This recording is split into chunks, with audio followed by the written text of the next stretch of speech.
കല്യാണം കൂടാൻ വയനാട് വരെ പോയത്. രണ്ടുപേരെ കൂട്ടാനും കൂടി ഉണ്ടായിരുന്നു. ഒരു 5 മിനിറ്റ് മണിക്കൂർ ഒന്നായിട്ടും കാണാത്തോളൂ. കാറിനിറങ്ങി അടുത്തുള്ള ഷോപ്പ് കയറി ആദ്യം തന്നെ ഒരു ലൈമും പിന്നെ ദഹിക്കാന്ന് നല്ല കട്ട കൺസിസ്റ്റൻസി ഉള്ള ചോക്കോ ഷേക്കും വാങ്ങി നമ്മൾ രാവിലെ തന്നെ വെറും വയറ്റി കുടിക്കുന്നതായതുകൊണ്ട് തന്നെ സമയം എടുത്ത് കുടിച്ചിരിക്കും. ആ സമയം കൊണ്ട് തന്നെ അവര് പിന്നെ നേരെ വയനാട്ടിലേക്ക് കുറച്ചു നേരം കാറിനിറങ്ങി വെള്ളമൊക്കെ കുടിക്കാന്ന് വെച്ചിരുന്നപ്പോൾ വഴി ഇവനെ കണ്ടു. അപ്പൊ പിന്നെ അവിടെ തന്നെ ഇറങ്ങി കുടിക്കാന്ന് വിചാരിച്ചു. അവന്റെ കയ്യിൽ നല്ല അടിപൊളി സർബത്തൊക്കെ വാങ്ങി കുടിച്ച് നേരെ കല്യാണം നടക്കുന്ന ഹാളിലേക്ക് എത്തി. ഇവിടുന്ന് വെൽക്കം ഡ്രിങ്കും വാങ്ങി കുടിച്ച് കയറിയിരുന്നതും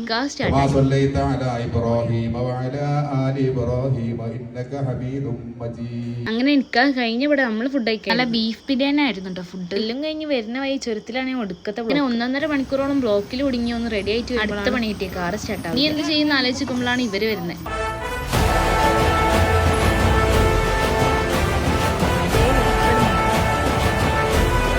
അവര് വന്ന് വെറും 2 മിനിറ്റ് കൊണ്ട് തന്നെ എല്ലാം റെഡി. ആ 2 മിനിറ്റിന്റെ അടുത്താണ് ഈ ഫിച്ചക്ക്. എങ്ങനെ ഉണ്ടെന്ന് കമന്റ് ചെയ്യണേ. പിന്നെ അവരോട് താങ്ക്സും പറഞ്ഞ് നേരെ വീട്ടിലേക്ക്. വീഡിയോ ഇഷ്ടമായ ലൈക്കും സബ്സ്ക്രൈബും ചെയ്ത് സപ്പോർട്ട് ചെയ്യണേ.